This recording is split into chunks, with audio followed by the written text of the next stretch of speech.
much. Very cool.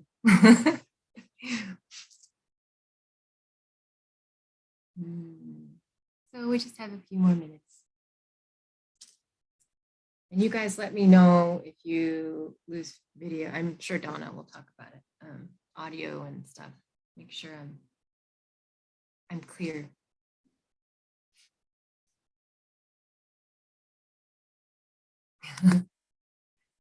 Whoa. No.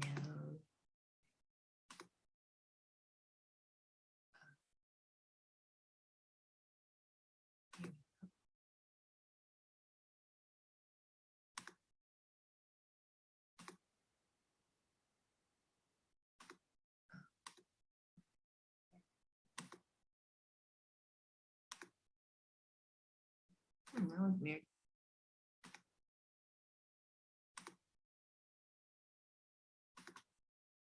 Oh, back. Almost ready. A couple more minutes.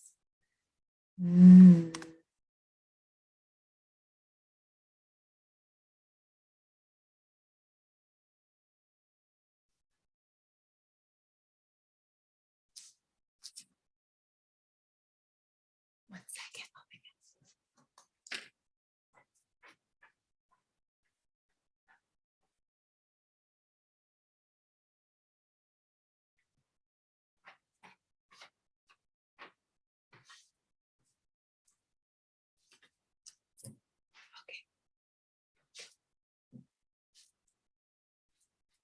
Sure.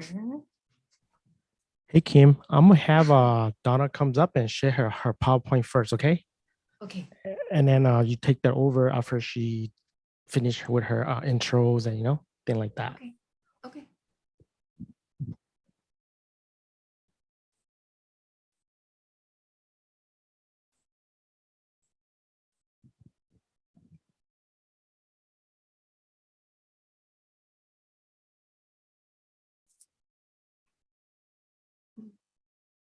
Recording in progress.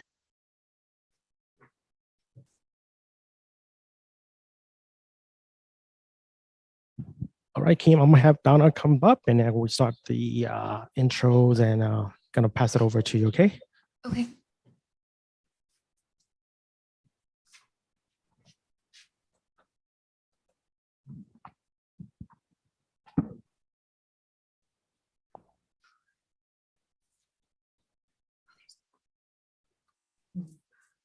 Hi guys, thank you for joining us for today's webinar. My name is Donna Chow and I'm your host and your moderator for today's eLotus webinar. Here at eLotus, we've been hosting educational courses for over 2 decades, and we are proud to be your trusted source for premium CEU content with over 200 speakers, 700 courses, and 3,000 hours of continuing education. So today we have 3 groups joining us. Our first group is our Watch It Free group, who used a code to get free access for today's webinar.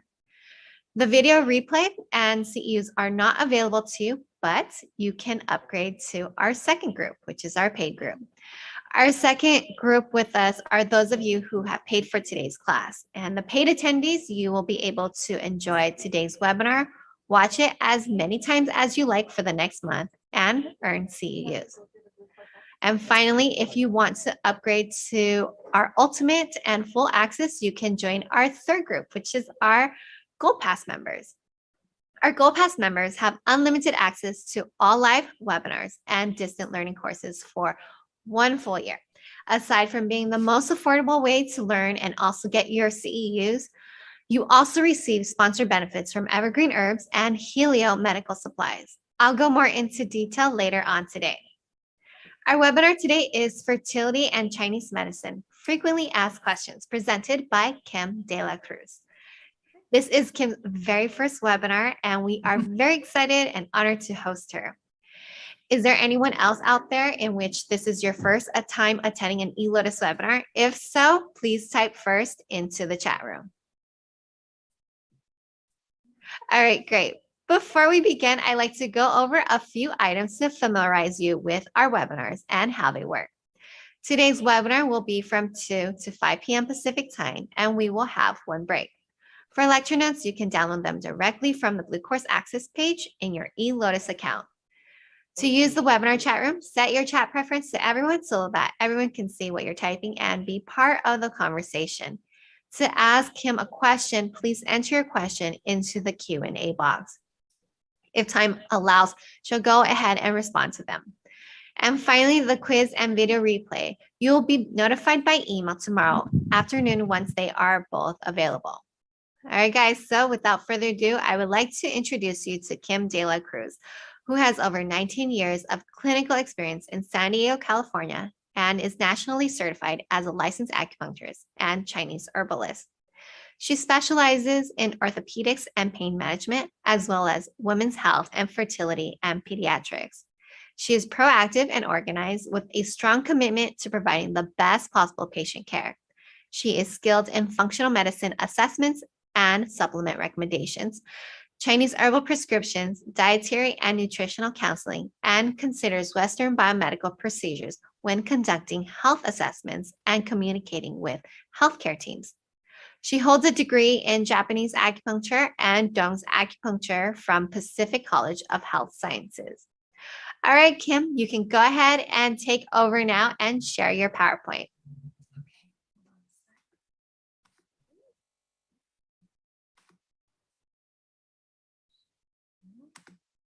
Here we go. Everybody can see that. We see you and then your Perfect. PowerPoint.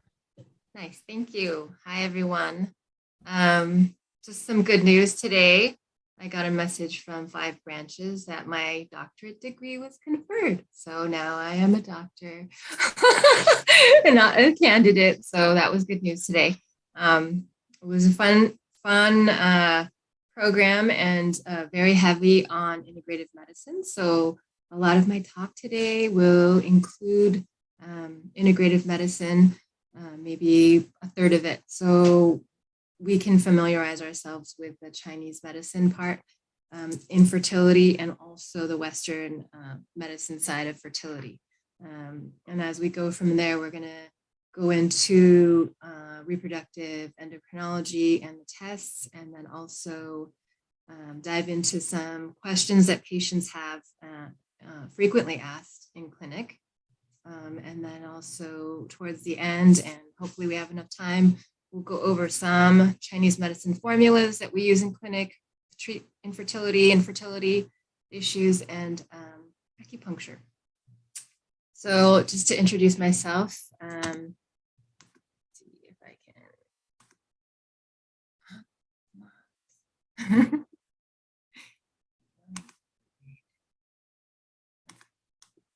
Oh, there we go.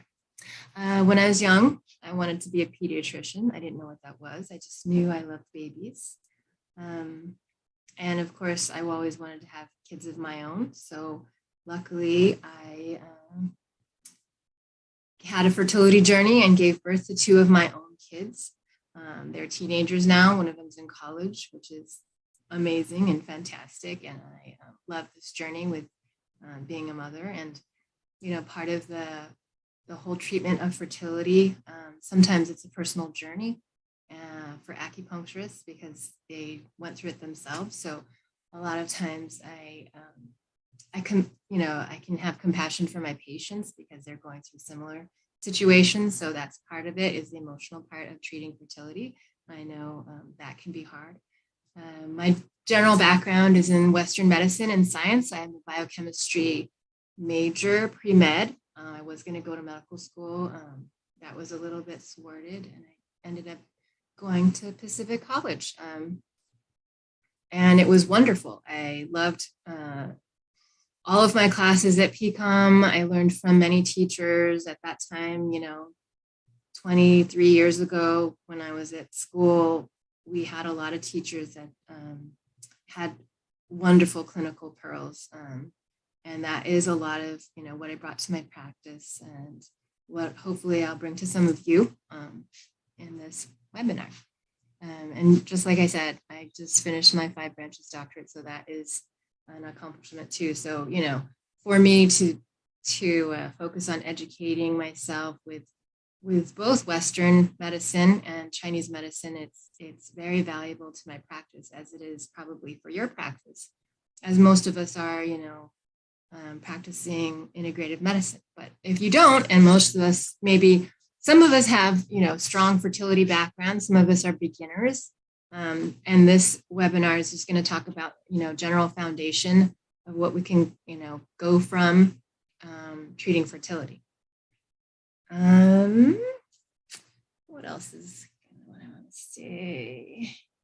The reason for this talk. So someone had asked me some questions about fertility, and I, just spouted off, whatever it is that I knew about fertility. And then they said, well, maybe this is something you could share. And I thought, well, I'm a clinician and I'm not scholarly or really a researcher. So most of my wisdom is from clinical practice and being in practice for over 19 years. And I think I just wanted to share some of those stories and, clinical pearls so that we can have practical knowledge in clinic when dealing with our patients and fertility.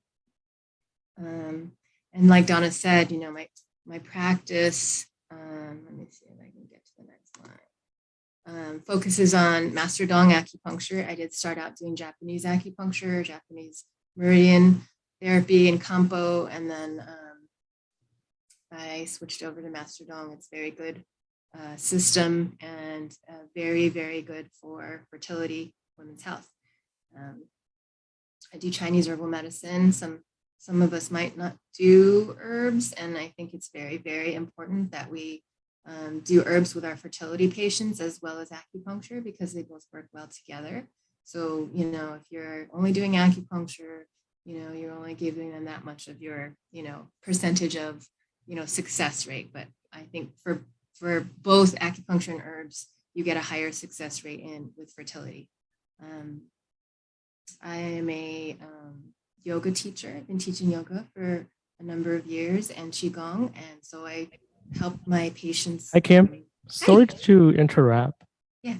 Are you be able to a little closer to the computer mic? I feel like sometimes your voice are going away. Going in and out? Okay. Yeah. I'm sorry. Maybe like this. Maybe I should just go like that. How about this? Better?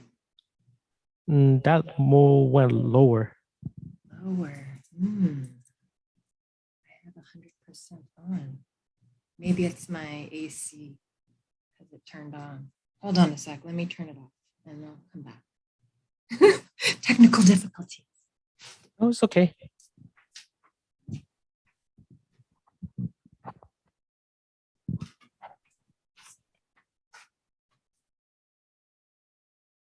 All right, there we go. Maybe that'll be better. Can you hear me now, Sam? Yeah. Let's try it again. It's better or not better? Good. Let's try it again.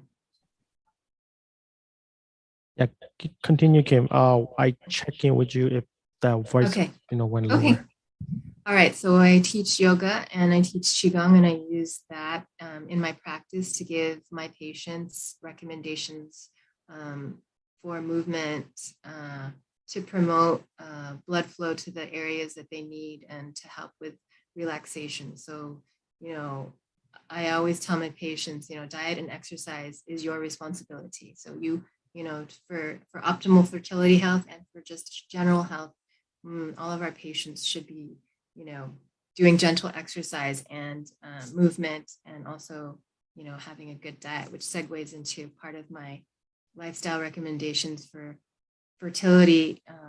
There are, good requirements for nutrition and diet for fertility, especially if they have things like blood sugar imbalances or, allergies to their foods or sensitivities to food, which can cause inflammation.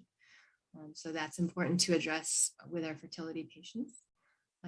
Functional medicine is another big key part of practice, which means that our patients get tested for blood work, and we get to look at that and see how that's impacting their health and their fertility, and we can give them supplement recommendations. Yeah, the voice so some reason went in and out. Again, okay, 1 second. Are you using the microphone from the headset? Yeah. Okay. I even make it look closer, or if you don't mind, if you can try without it and see if better. Okay, let me see with that. Okay, I'm gonna use it without it. Can you hear me? Okay, let's try. Yeah, let's get louder. Yeah, Is that better? let's see. Okay. Okay, so lastly, for lifestyle recommendations, there are things like stress management, mindfulness techniques, meditation, anything that journaling, anything that would help, maybe like adjunct therapies for pelvic floor specialists and craniosacral work that I would refer out to help with fertility, abdominal massage, that's very good. So those are the things that I would suggest to my fertility patients in practice. All right, so here's a fun cartoon. Why are there more women than men? In this slide, there's two little sperms. One of them's got the genetic material for the female, and one has the male genetic material. And it says, I'm not asking for directions. So this is kind of, false, because when there is conception, actually there were equal numbers of male and female embryos. But for whatever reason, and this is through research, there are more embryos that are miscarried that are female. So it's more in the beginning, in the first trimester. So first trimester embryos, if there's any issues and anomalies for genetic things that perhaps you can't carry the pregnancy to term, there will be miscarriages in the beginning. But for later trimester, like second or third trimester, those miscarriages are mostly male embryos. But in the end, more male babies are born, according to literature, but also males have shorter mortality, so less men live longer, so it evens out. Actually, I think it's kind of interesting. It's like a cycle, because men are more risk takers in general. That's kind of what we see when they're young, or they go to war, or there's just more, maybe there's more genetic things going on with men when they're young. And women in general tend to take care of their bodies better, or they go to the doctor more, or they ask for directions. All right, so we're going to go into Chinese medicine fertility and how we see it from the Chinese medicine side. In Chinese culture, it was largely a patriarch. So, men ruled the household, they made the decisions, they made the money in general. So largely infertility was the woman's fault. So infertility, and so you see the characters, it says bu yun bu yu, which means not able to conceive and not able to give birth. So this is their term for infertility, is the female, responsibility. We're not able to conceive and we're not able to give birth. Therefore, infertility is the woman's fault, which is not the case. A third of all infertility cases are female infertility factors. A third of infertility is male factors or issues, and a third is unexplained. So sometimes you'll hear that in clinic if you have a fertility patient that, their doctors have done all the tests, and then they'll say, well, unexplained infertility. So they have all normal tests. The women's tests are all good. The men have tested their sperm and it's all good. And they just don't know, what the factor is and why they can't get pregnant. So in Chinese culture also, in this term Hao, this just means good. Hao, it has two radicals. So that's split into the first radical means woman or new. And then that second character or radical, it's zi, which means child or son or seed. So hao means a woman with a child or a woman with a son, or it could also mean a son and a daughter. So having a son and a daughter is happiness in Chinese culture, or being able to give birth is happiness. How? So that's always fun to see the characters and to know what they mean. Let me see. So let's go forward. All right, so basic stuff for fertility, kidney. Kidney is the major player in fertility. So in reproductive health and women's health, let me see, I have notes for the kidney.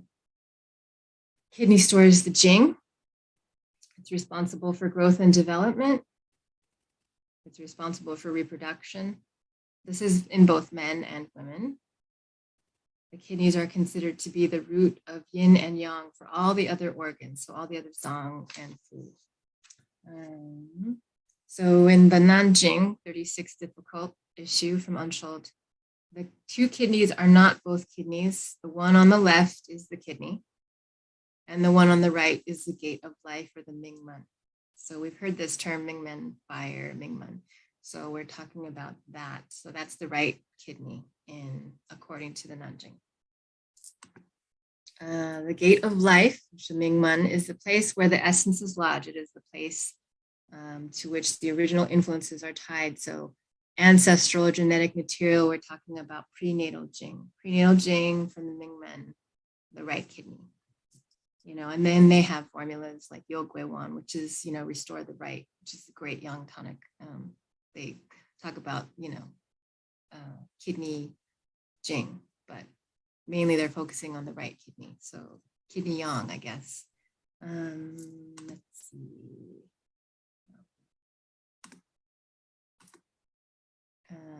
In males, the kidneys store the essence, and in females, it holds the womb.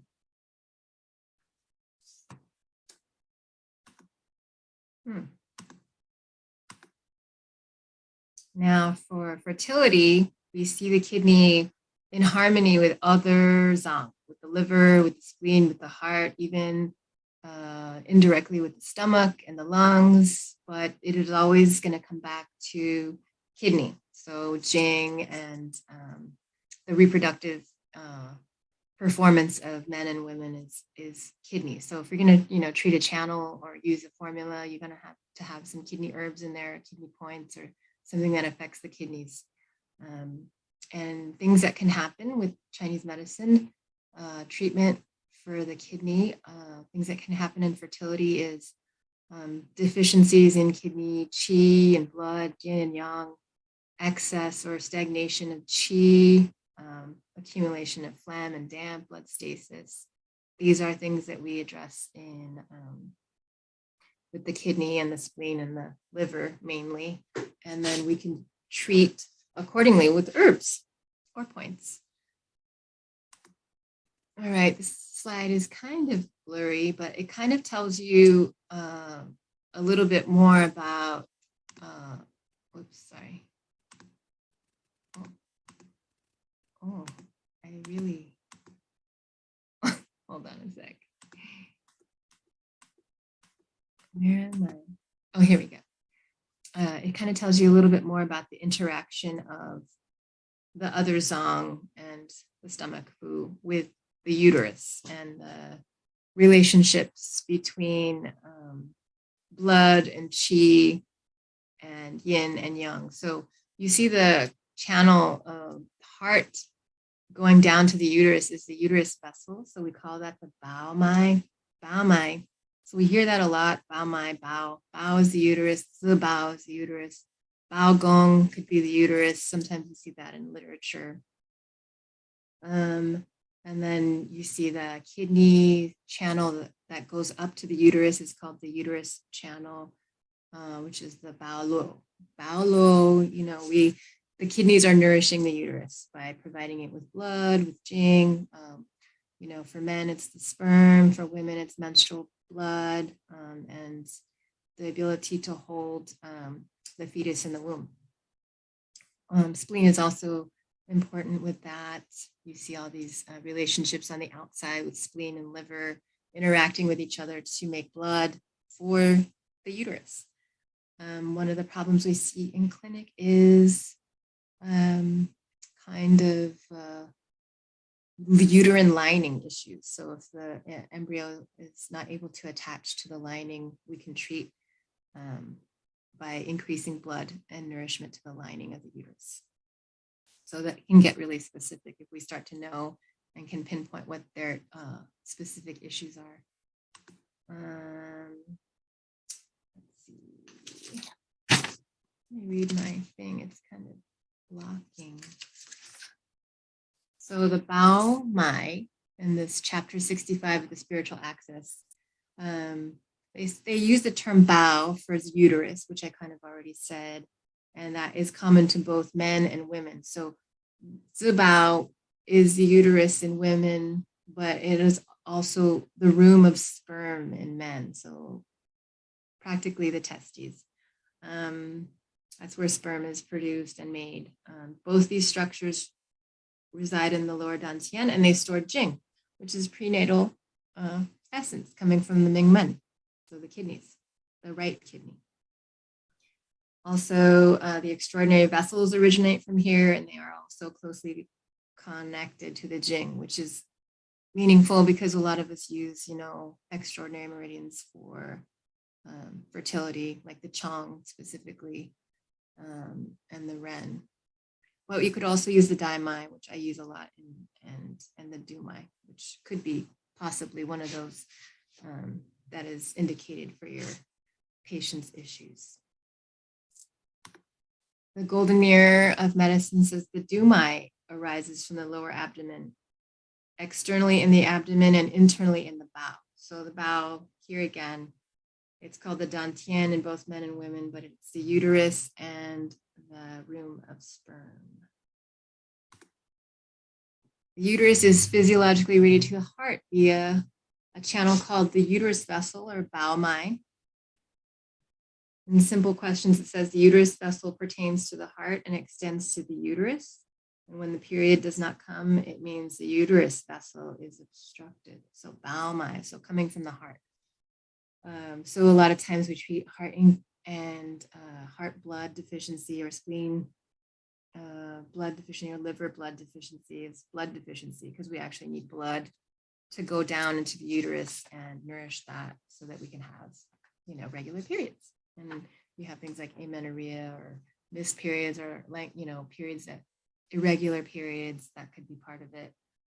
And so, what we do is we regulate the period and blood flow circulation. All right, let's go forward. Oh, wait, this way. Normal menstruation and fertility depend on the state of the kidney jing and the heart blood. If heart blood is deficient, heart qi does not descend to the uterus. If kidney jing is deficient, menstruation does not occur. And there is a deficiency in either heart or the kidneys, and it can cause infertility or amenorrhea, which means you don't have a period. And so some of our patients come to us and they don't have a period. So we see about starting from square one and getting them to start having a period. We see people that come off birth control, actually, that don't have periods. I see that a lot, actually. And so I've been talking to patients about, how long they've been on birth control and, why are they on birth control? If they have like endometriosis or they have PCOS, sometimes their doctors will put them on birth control. If they have painful periods or irregular periods, their doctors will put them on birth control, which is really kind of a disservice because it basically puts you in menopause and your body is tricked into thinking, I don't have eggs, no eggs come down. And I had one endometriosis patient that would never take the pills in her birth control to have a period because she had endometriosis. So I was worried because I was thinking we would have a hard time getting her off birth control if she wanted to have a child, and also to start regulating her period without pain, and also to have ovulation. So there was like 3 things going on there with that specific patient. So we might have patients like that, and then we treat accordingly. Start from square one, have a regular period. Even when you're on birth control, it's good, to know what their cycles are. If they're having a period every other month, maybe something's, the hormones are too strong for the birth control, or I don't know. I have opinions about birth control that I'm sure many of you were told in Chinese, in school. First thing they said is like, don't do birth control, yin deficiency. But many girls get on birth control in their teenage years, and I had to talk about it and say, there are better kinds of birth control than birth control pills. But, a lot of Western doctors, that's what they do. So it's good to know what, the Western doctors are doing and why they're on birth control, and asking our patients this too, to try to help them, more naturally. Let's see, where are we? Oh, yeah. So then here's a nice picture. I thought it was cute because it's very clear: bowel my, heart to uterus, bowel low, kidneys to uterus. So major players in fertility for our purposes. There's all, liver, spleen, lung, stomach, but for the blood to nourish the uterus and for the kidneys to provide a stable womb and prenatal jing. So, we can't do too much for increasing ancestral chi. I think about this sometimes, and like we get our genetic material from our parents. Sometimes that determines when we're going to get our period, or when we go through menopause, or if we're able to have children. Sometimes that's from our genetics, and maybe sometimes it isn't. But there's slippery slope, because I think when I talk to people and counsel them, it's usually like if your lifestyle promotes health and wellness, then you will have a better percentage of success in fertility. Stress and like harsher, stressful lifestyles, like overworking, maybe too much, partying, that might not promote healthy fertility. But that doesn't mean that you can't get pregnant. It's just maybe your eggs aren't as nice or stable or secure or healthy. I don't know what that means. Or maybe, the man's sperm is not, well formed. You have poor morphology, poor motility. You have to look at that too for lifestyle. So the next spot I have going on here is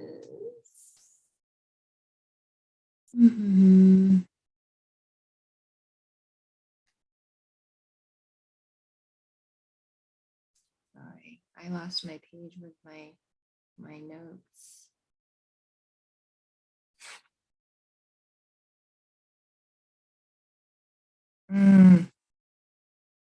So patients can come see us at any stage of their fertility journey, and we can still help them. I've seen a lot of patients before they were even with, thinking about having a child with anyone, and then years later they have a child. So the fertility journey is a long one. If they know that they want to have children later on, but they're not, ready, it's still a good idea to have, fertility health is good health. So, let me see.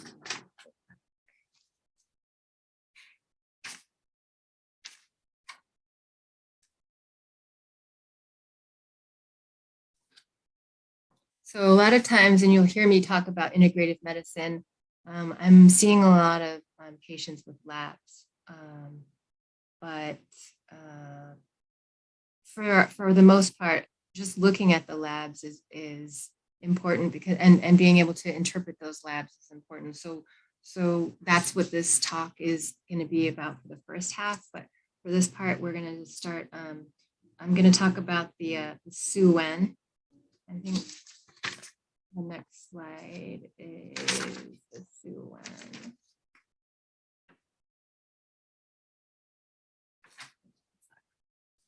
Oh yeah, here we go. Oh no, not Suwen. We're going to talk about Tiangui. So Tiangui is another fertility terminology in Chinese medicine. It's the natural ability to give birth to offspring. And Tiangui means Tian, which is that first character, means heaven.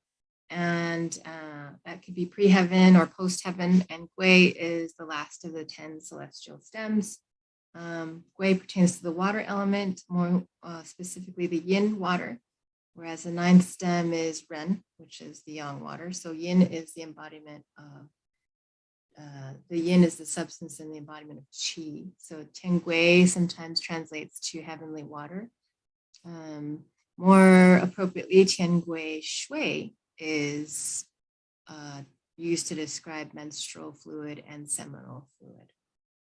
So you'll see this sometimes in literature when you read Chinese classics.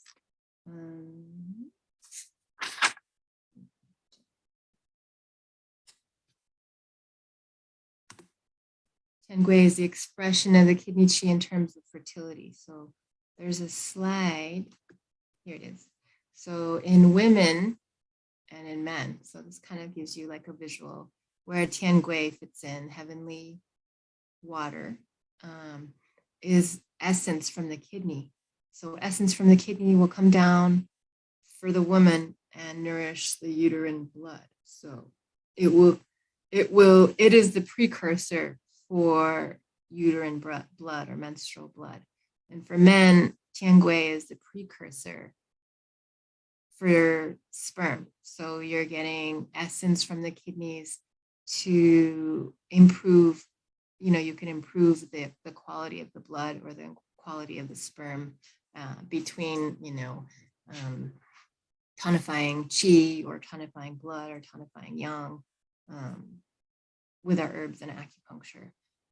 So I think I just wanted to talk about the misconception a little of what Tiangui was, because sometimes people translate it directly to uterine, to menstrual blood and seminal fluid, when it's actually like this kind of like the jing, that's the fluid that's before the menstrual blood and before the sperm. And so here it says blood stasis in the uterus or blood stasis in the prostate or the room of the jing. Oh yeah, here's the Suwen. So after graduating 20 years ago from PCOM, which is now PCHS, and having years of clinical experience with fertility and gynecology, I am humbled to revisit the classics and the teachings of my teachers, because everything on this presentation, besides my opinion about clinical, experience with like questions and stuff that I'll answer, is from someone else. So I'm getting knowledge from our teachers and from classics and from other researchers that have supported us and in our medicine. So in the Suwen, this is the cycles of 7 and 8. We're going to talk about fertility in terms of the woman's fertility here. We won't do the cycle, the 8-year cycles for men.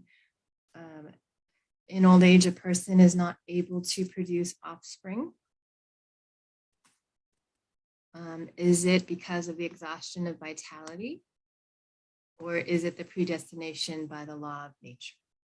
And Chibo answers by describing the developmental stages of 7 and 8 in cycles, 7-year cycles for men and 8-year cycles for women.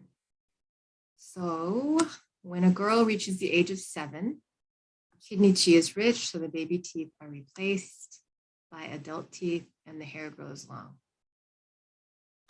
So this is kidney qi. Hair is the flourish of kidney qi. Teeth is the excess of bones. Hair and bones are expressions of kidney qi. So the condition of the hair and the teeth is a good indication of the kidney qi. At the age of 2 times 7, which is 14, kidney qi is full, Tiangui arrives, and the Renmai courses and the Changmai becomes rich and full, and menstrual cycle becomes regular. She's fertile. So at this time, when you get your period, you can have a child. So here's a menstrual cycle, normal menstrual cycle. 28 days is the normal menstrual cycle. It's like lunar. So every, 28 days a woman should have a period. That's general rule of thumb. Some women have 24-day cycles or 22-day cycles. I think the Western medicine rule of thumb is 10 days. So if you have 28 plus or minus 10 days is considered normal in the Western medicine by, OBGYN side.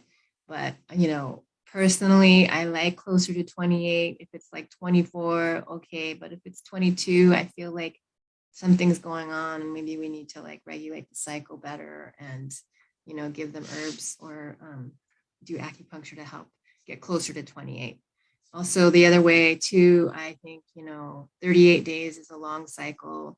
I've had patients that had 38, 40-day cycles that got pregnant, but after we started regulating their cycle, their periods, their cycles like 32 days or 30 days, which is, I think, a better spot for regulation of a menstrual cycle and for success of getting pregnant.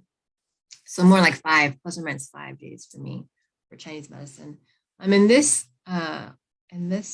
chart, I I sometimes laugh at this chart because we don't have exactly this many days of fertile days or this many days of infertile days. This is a very like specific, is like, no, I don't know who has this. I think this is not a normal thing. That's maybe not what we see in clinic. Maybe not even, maybe like 10% of our patients might have this, but no one really has this type of cycle. Sometimes people bleed for 2 days. Sometimes people have menstrual bleeding for 8 days. Just depends.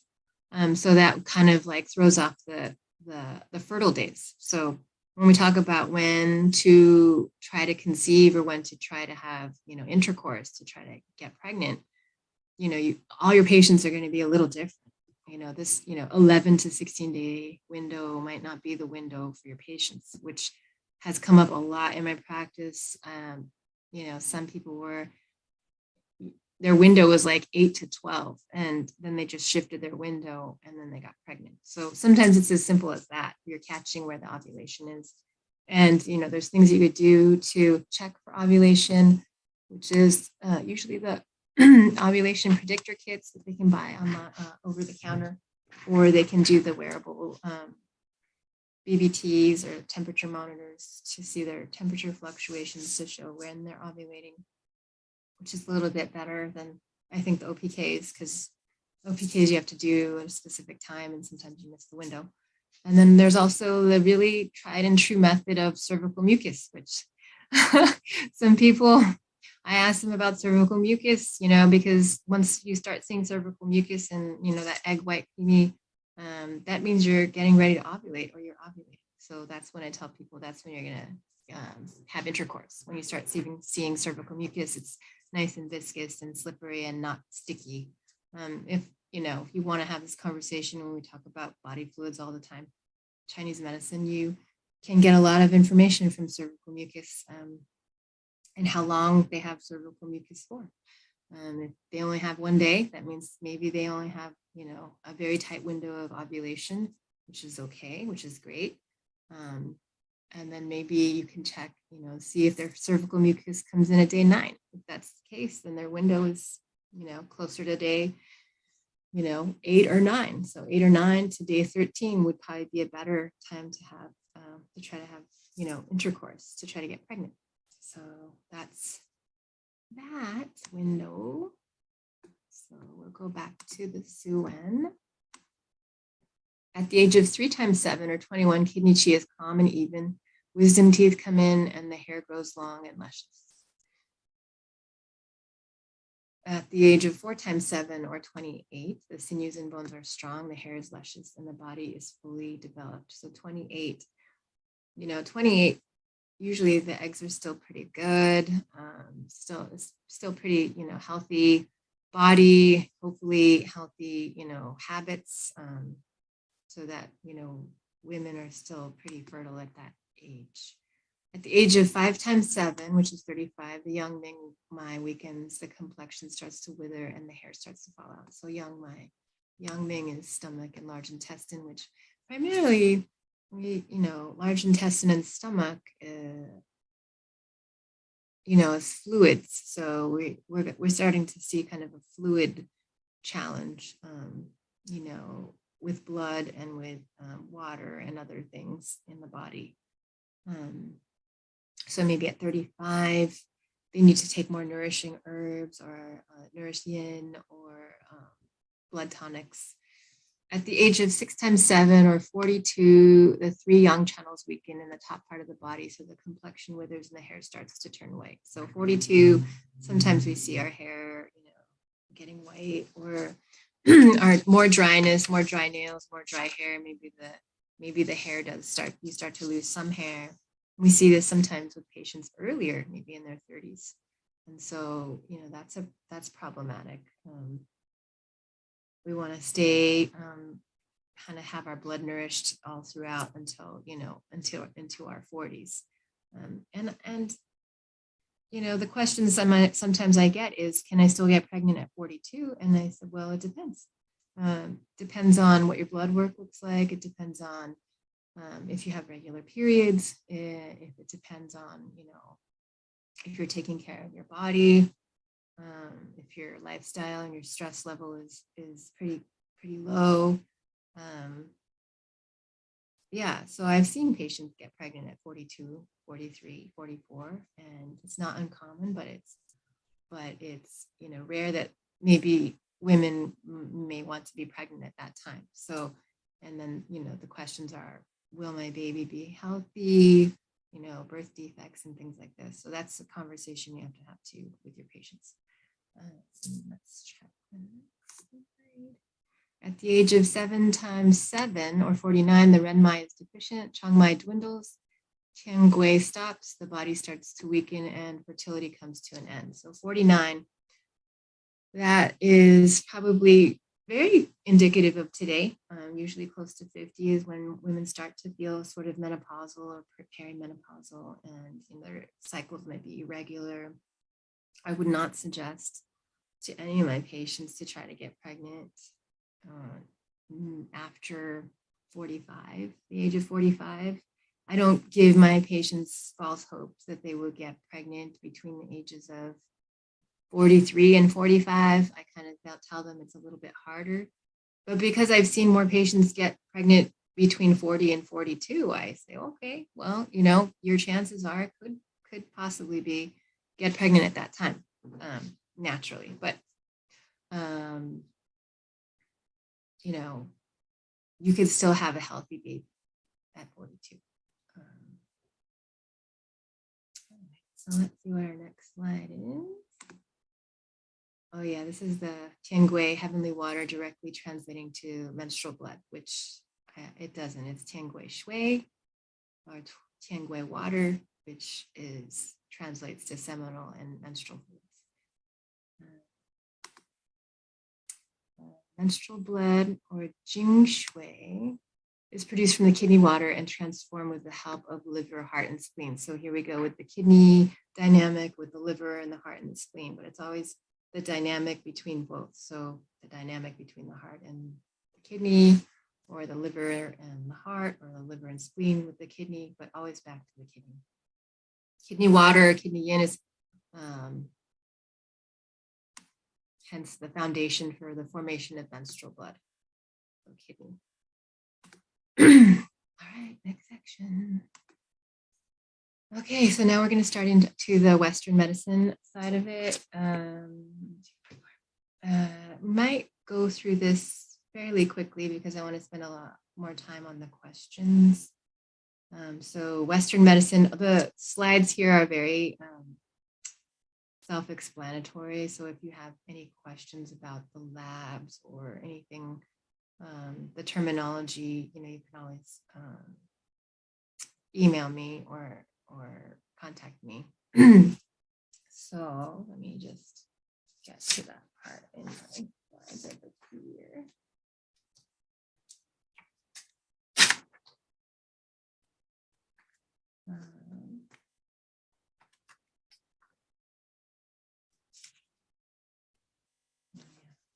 Okay, so it takes 2 to tango. So this is kind of the crash course in fertility and Western medicine. Egg and sperm. is what needs to happen. They need to dance together. And the three, or I guess I should have added four terms for Western medicine fertility would be ovulation, conception, fertilization, and implantation. And this, of course, is still on the women's fertility side. We're going to focus primarily on women's fertility, a little bit on men's. A sperm cell from a fertile man and a woman's egg join in the fallopian tubes or uterus and implants in the uterine lining. That is what needs to happen in fertility. So you've got your little sperms and eggs dancing. It should be a happy place. Sometimes I have these chats with patients about you need to have happy, like infertility is stressful on a lot of people if they've been trying for a long time. Sometimes it's not fun, and sometimes it's like a chore. That's what I hear. And sometimes it's sad, because every month they're not pregnant. So, I like to put this slide up here because it should be happy. It should be a dance, sperm and egg.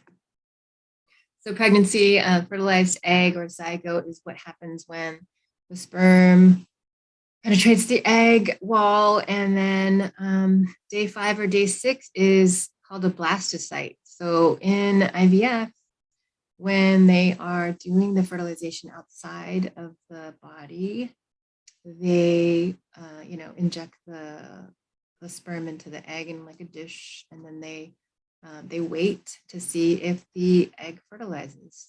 And if it does, then it goes to day 5, which is about 100 cells. They are going to implant or try to put that fertilized egg, back into the uterus. So the fertilized embryo transfer is what we call it, FET. But they wait usually for day 5. So day 5 is usually when they see the cell division is good and that they can feel confident that it would still keep dividing in the body and implant it into the woman's uterus. So blastocyst is a word I hear a lot because people will say, my eggs did not go past blastocyst. They'll fertilize, 5, good eggs, maybe only 3 went to blastocyst, and maybe only 1 went past day 5, and then they'll only have 1 egg. So they could be, 10 eggs harvested, or, and then only 1 can be implanted. So they do all that in the lab, and then they come to see you, and you're doing acupuncture and giving, well, sometimes not giving herbs, but to help them support their pregnancy. And of course, we do acupuncture before and after transfers. That's something that I've done for the last 20 years. When I first started practicing, I was doing fetal embryo transfer acupuncture at fertility clinics, and they're still doing it now. So there's a lot of research and data that shows that is very supportive of for IVF to do acupuncture before and after the transfer. So we've got the embryo at day 10 or 12, which is the start of week 5. Sometimes they do, sometimes they wait till week 5 to do a pregnancy test or HCG check if they have hormones and that the embryo is developing. So, they'll see the numbers rise fast, hundreds of thousands after a week or 2, I think 10 days after the IVF or FET. So at that time, that means the amniotic sac is developing. And then you've got week 8 or 9 of pregnancy. And that is, sometimes people do their pregnancy tests at home. And sometimes you've got some women that are very anxious and they want to keep checking if they're pregnant right after their transfer. So sometimes you don't have enough of the hormone in your urine to check it. So you might get a negative. So that's kind of stressful for women. I try to tell people to wait 10 days after your transfer to do your at-home pregnancy test to check if you're still pregnant, because then you have more HCG in your blood. I mean, your urine, sorry. Okay, so now your baby is now a fetus from that time on, week 7 or 8 till you give birth. And yeah, it's generally safe to deliver between week 37, week 42, but I've seen a lot of preemies and they do well. All right, so terminology is infertility is the inability to conceive after 1 year or more of unprotected sex. So if you've been trying, and this is a funny conversation because I ask, how long have you been trying? And sometimes they say, well, we've been trying for over a year. And then I say, well, unprotected sex for over a year. And they say yes. And then I ask more specific questions like, do you know when you ovulate? Do you have a regular period? And then sometimes they say no. And then I said, okay, so maybe they've been trying for over a year, but also maybe they haven't been ovulating and producing eggs for every month of that year. So just depends. It could be less than a year. For women over 35, infertility is you've been trying for over 6 months. So they really get on the ball with you. The OBGYNs will tell you if you've been trying to have a baby for 6 months, then they'll start to do your tests and check your ovaries and your blood levels.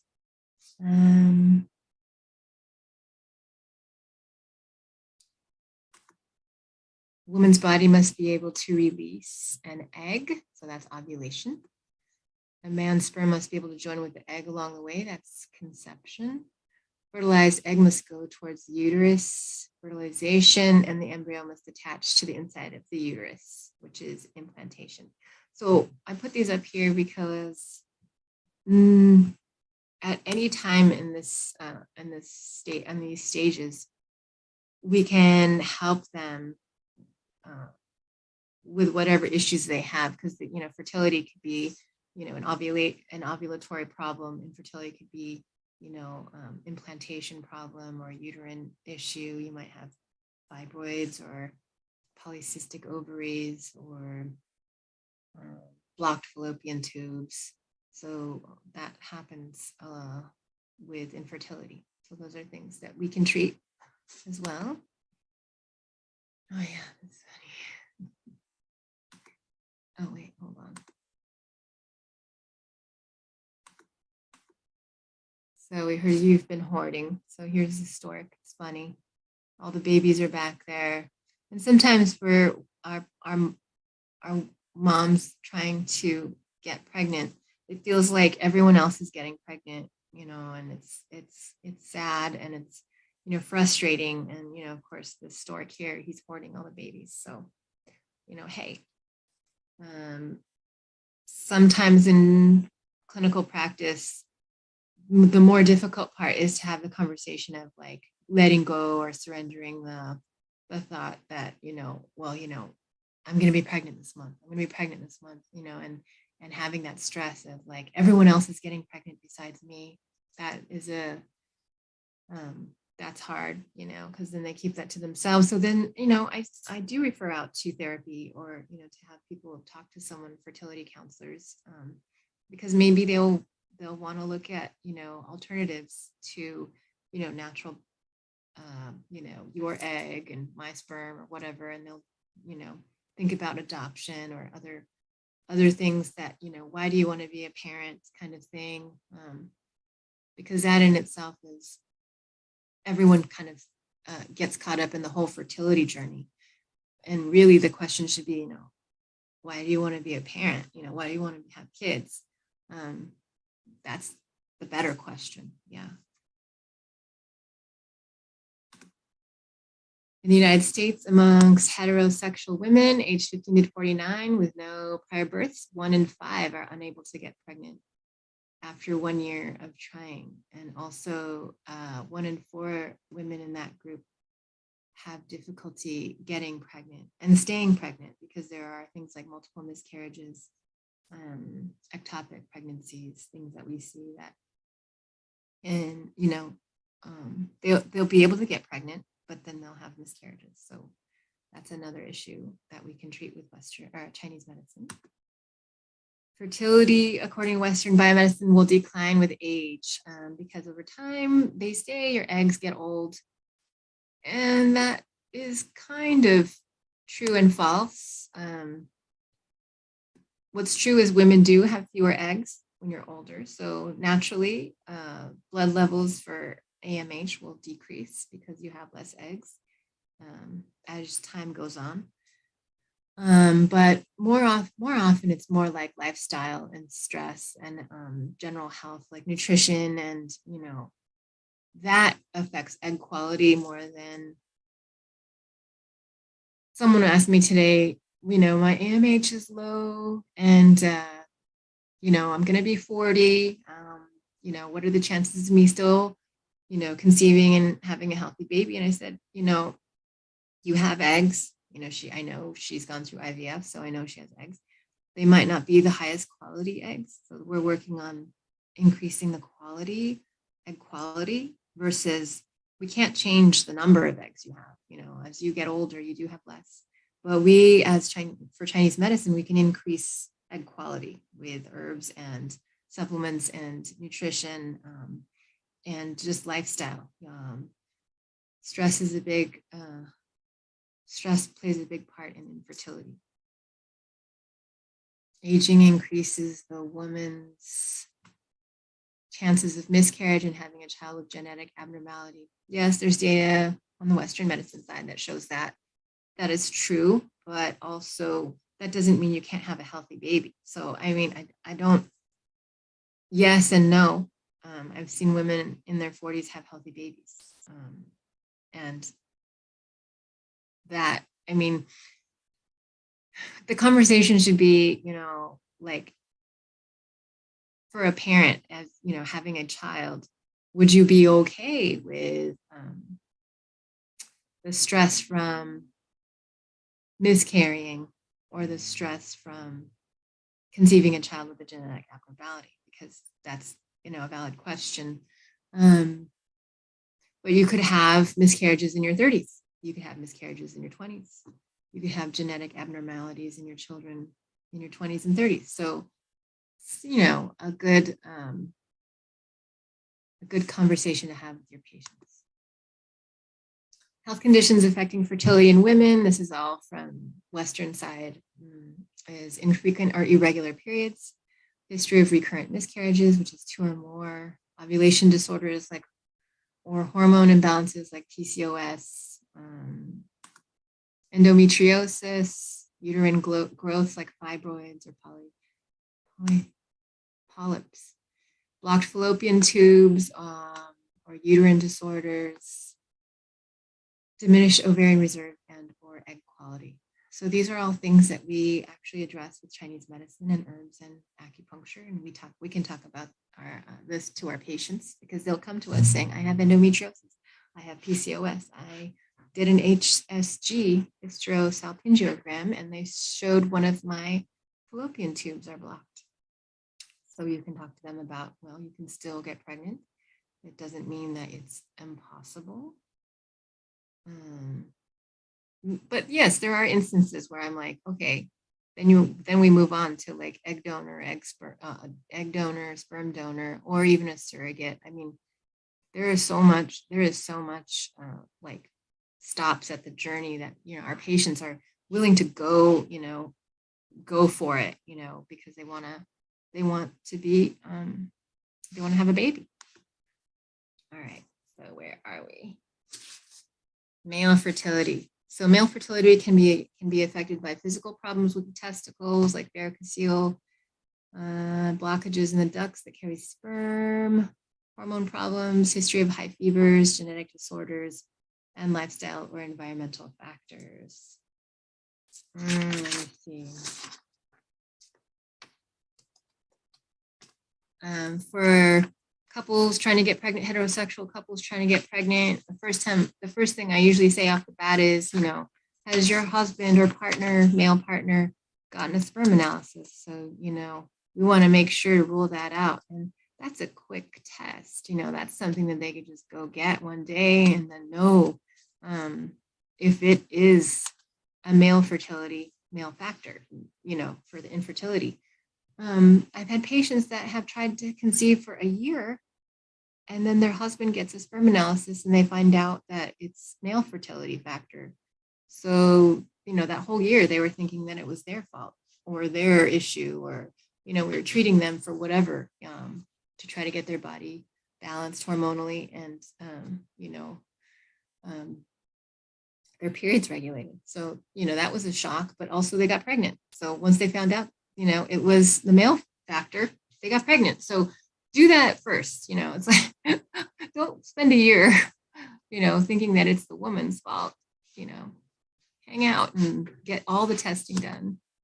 So health conditions affecting the fertility of men, disruption of testicular ejaculatory function, varicocele, which is the veins in the man's testicle are enlarged and they block the sperm from developing properly, trauma to the testes, so like affects sperm production and lowers the count. Heavy alcohol use, smoking, anabolic steroids, illicit drugs, cancer treatments. These are all affecting male fertility, sperm production, sperm motility, and morphology. Medical conditions such as diabetes. I had a patient around 39, and he was registering 0 sperm. So he got a sperm analysis and he had 0. And we were like, what the heck? What's happening? And he was a avid cyclist. So he like rode bicycles and stuff. And I was thinking, could that be the issue? Because I don't really, that I had not, encountered that before. And I was thinking, well, then he stopped riding his bicycle and yeah, sperm production started up again. So, it could be as simple as that. Could be as simple as circulation to the testes, or blockages that, can be cleared with herbs and acupuncture. And then, the sperm comes back, but who knows for different folks. We've got improper function in the hypothalamus. So we've got production of too much prolactin. So that could also cause damage to sperm production, low or no sperm. It's the pituitary gland. So we've got this kidney heart, pituitary gland stuff I always call kidney heart miscommunication. So you've got signals going from reproductive organs to the pituitary gland. And that is what I call heart and kidney not communicating. So we have herbs to address that too. We talk about tumors, congenital hyperplasia for men. This is still male infertility, exposure to too much estrogen. So there's a lot of estrogen in our products, in our food, soy, Cushing's syndrome, thyroid, chronic use of medications called glucocorticoids. Genetic conditions such as Klinefelter's, which is an extra Y chromosome, myotonic dystrophy, and other less common genetic disorders that cause no sperm or low sperm.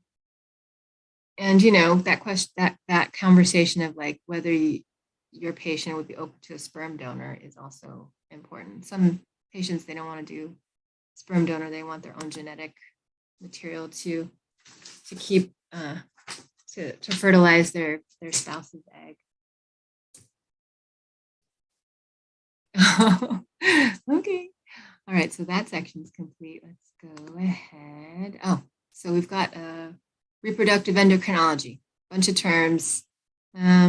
Assisted reproductive technology is what they, term reproductive endocrinology is when your OBGYN refers to someone who's a specialist in, IVF, IUI, and all the meds that you're required to do ovulatory stimulation, so that you basically are like shuttled off to another doctor from your OBGYN because they can only do so much there, and then they do more testing with the REs and the fertility clinics. Same thing, age 35 and under, 1 year of actively trying to conceive, that's considered infertility. So your OBGYN will refer to an RE usually, or they'll do the tests, which could be a bunch of blood tests, which I'll go over soon, ultrasound, sperm analysis.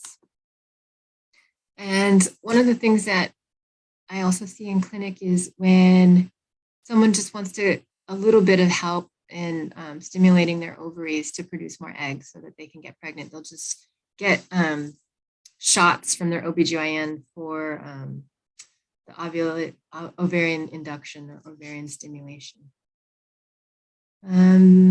You can get real kind of, I don't know what to call it. You can get real specific with your information. Like sometimes people like the fertility trackers, the wearables, where and when they're gonna, inject, their meds to stimulate their ovaries, when and where they're gonna try to conceive or have intercourse. This is still, I think, the least expensive and the least invasive ART. So it's still pretty mellow, and some of our patients are okay with this. Some of our patients say, okay, this is the next step of after trying naturally, then this is what I'll do. And then it gets, further and further into the Western med side. So you've got medications such as Repronex, Menopur, Follistim, Gonal F. You'll hear them talk about their trigger shots or whatever to have the eggs be stimulated to overstimulate production of the growth of the follicles. And then Clomid, Letrozole, HMG, HCG. All right, this is your brain on fertility drugs. Any questions? So you could have multiple births with fertility drugs because your body's producing eggs, and you could have, twins. More likelihood of having multiple births when we're doing medication, Western meds. Some tests. So we've got blood work and we've got ultrasounds.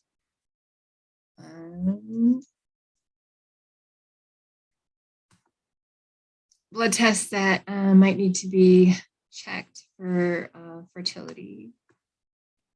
Follicle stimulating hormone, luteinizing hormone, and they've got ranges here, and I've got them from the website that's listed, estradiol.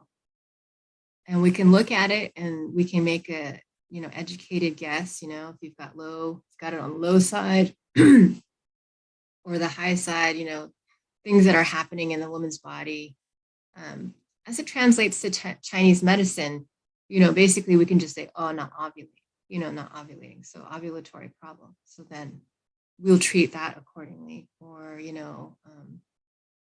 hormone problem like testosterone is high, like PCOS. So we adjust our treatment based on that sometimes. So it doesn't translate equivalently to Chinese medicine, but it's good to have the Western medicine lab values just so that we know and that they can share with us. Our patients want us to be knowledgeable about Western medicine. It's nice to have that bridge because they're coming from their doctor and they want to say, hey, this is what my lab values are. This is what my results are. AMH is a test that they use to check how many eggs you have left. Women's ovaries can make thousands of eggs during childbearing years. The number declines as she gets older. And AMH levels show how many potential eggs a woman has left. This is called ovarian reserve. So you'll see poor ovarian reserve, or maybe they'll say ovarian failure. Premature ovarian failure is something I see, which means that your body's no longer wanting to produce eggs. Or you don't have any, or you have very few. And at that point, they might consider you perimenopausal, menopausal. And I've seen that with 30-year-olds, late 20s. And, the question that at that point is, donor X. So here's some lab values. My 40-year-old patient has 0.9. So she's a little bit lower than what, this range is, but I tell her you could still get pregnant. I mean, this number, it just means how many eggs you have at what age you are. It doesn't mean that your egg quality is poor. Prolactin, total testosterone, these are just numbers. progesterone, thyroxine, and you can, it kind of tells you like when the test should be done, day 3 usually. And it kind of tells you like thyroxine could be, thyroid disorder, low functioning pituitary, which means that, you might have to get on thyroid medication. That's happened before with fertility, where they find out their thyroid's not functioning and they get their thyroid levels in order, and then they get pregnant. So that's another route. All right, so sad uterus and ovaries help. Let me see, where are we? 11. So we've got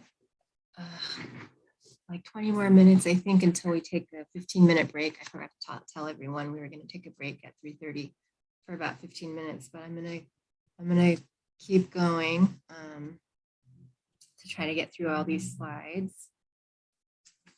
And of course, the uterus and the ovaries, they regulate women a lot more in fertility than they do men, mainly because they've done so much with in women's health, and women are really more interested in their health usually than men. So, the health of our ovaries and our periods come every month. So we know right away something's, not right. If we have too much pain, if we don't bleed enough, if we have clots, if we have, no period, we bleed between periods. Sometimes we just need a little help. And sometimes it's just Chinese medicine. And sometimes actually their doctors tell them, go see an acupuncturist or Chinese medicine doctor. They're really, really aware that we actually do help. And I send my patients articles about how Chinese medicine helps with fertility. That's also something you could do too. Ooh. Okay, so still on reproductive endocrinology. So you could have structural issues with the fallopian tubes or the uterus.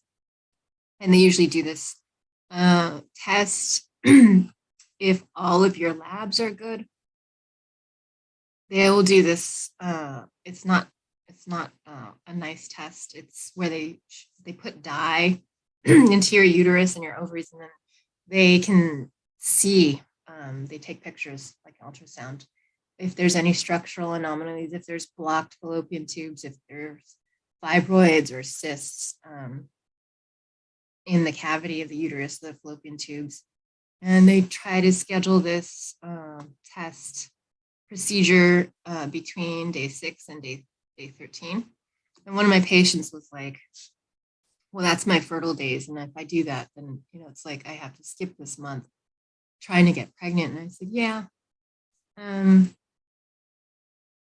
that's a bummer because, basically when you do this test, day 6 to day 13, it doesn't feel good. First of all, you're bloated and you're hurting and it's painful. And then your periods are a little bit off after this test is done. So it's just good to know that it's not a nice procedure. So if your patients come and say, I had an HSG, just give a little bit of, compassion. One thing that I notice about our patients, fertility patients, is they just need, a lot more emotionally. And we can do that for them too, with acupuncture and herbs. First kind of real assisted reproductive technology is IUI, which they've gone past the trigger shots and the ovarian stimulation to try to get pregnant, which is like natural ovarian stimulation, and then now we've got IUI. So we've got this kind of levels of trying to get pregnant. And IUI is when they take inject, they take the sperm from sperm donor or the husband, and then they inject it into the uterus when they know that you're ovulating.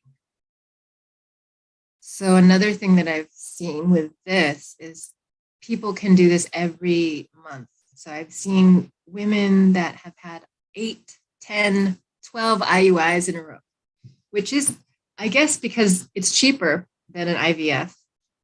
And they think that they'll get, hopefully get pregnant this way. But another thing to note is there's also levels of IUI. So they can do like guided IUI, which means that the doctor who's doing the injections of sperm into the uterus knows where to put it. So they maybe will see which side is ovulating. And then they'll go, okay, so we're going to, inject the sperm on this side of the uterus. And I see more positive pregnancies in that guided IUI. So sometimes I tell my patients, well, go ask your RE if they can do guided IUI instead of just regular IUI, because you've done 11 or whatever, you've done 5 even. You can get real specific with the IUIs. Or you can be like, take a break, 5 IUIs, maybe you should just relax. If they're doing meds, they are not feeling good. Meds for ovarian stimulation are not, they kind of wreak havoc on the woman's body. And sometimes the woman will say, I feel horrible. I feel terrible. And then I say, well, just take a break. Take a month or 2, relax. Maybe your body's hormones will come back to you, normalize, and then you could get pregnant naturally. And that's happened too. So that's really awesome. So here's my little cartoon, Mr. Sperm, meet Miss Egg. So this could be some of our patients and how they get pregnant. And then, of course, the next final step of reproductive endocrinology, if they're going that way, is IVF, which is a whole thing. It's like their schedule is very regulated. At this point, their doctors might say no herbs. They won't want you to give them Chinese herbs, but you could still do acupuncture. So all throughout these, levels of fertility for, your patients, you could still do acupuncture. But at this point, sometimes they just say, no, it's too much. It might interfere with, the medications. And, sometimes I think they might, but they also might not. For the most part, I don't give Chinese herbs during IVF cycles, mainly because they're already doing injections and meds and going to get tested every 3 days, blood work, and they're just poked and prodded. And then they're coming for acupuncture once or twice a week, and it's just a lot. So they just need to be in a peaceful place where they're not feeling like, laboratory experiment, which, pretty much that's how we're treating, fertility at this stage, IVF. I usually ask for their schedule. So, when do they want you to start birth control? When do they want you to start this? When do they want you to start that? And then I work with that with the acupuncture, because we want to just support them through their schedule and their labs. And then, hopefully they get pregnant. And like I said, there's literature that supports that acupuncture through IVF increases the success rate of IVF. So that's been like 20 plus years. All right, we are section complete. We have 10 minutes. Oh gosh, everybody. Okay, so let me see if there are any questions before we break. We've got 10 minutes before the break. And then I think after the break, we're going to start on just the commonly asked questions. Double check if I went over everything.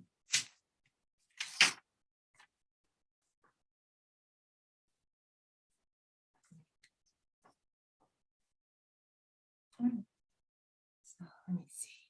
Questions. Can acupuncture help improve egg quality? It will improve egg quality to a certain extent. And it depends on,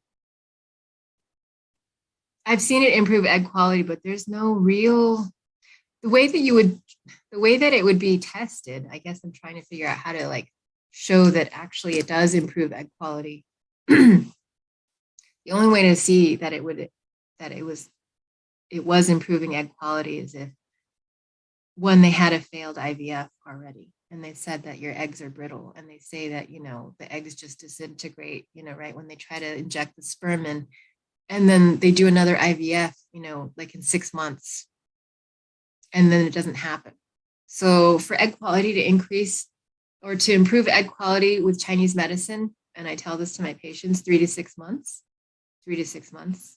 of herbs, dietary changes, lifestyle, recommendations, and how far in advance? Before IVF. Yeah. So if they know they're going to do IVF, I mean, most of my patients that come they know they're going to do IVF. So usually it's about 3 months. 3 months, they usually come before an IVF cycle to try to get them to be prepared for their IVF. And then they start that their schedule with their reproductive endocrinologist. And there's things that we could do to help them with their lining, with, egg quality, maybe 3 months. 3 months is the minimum.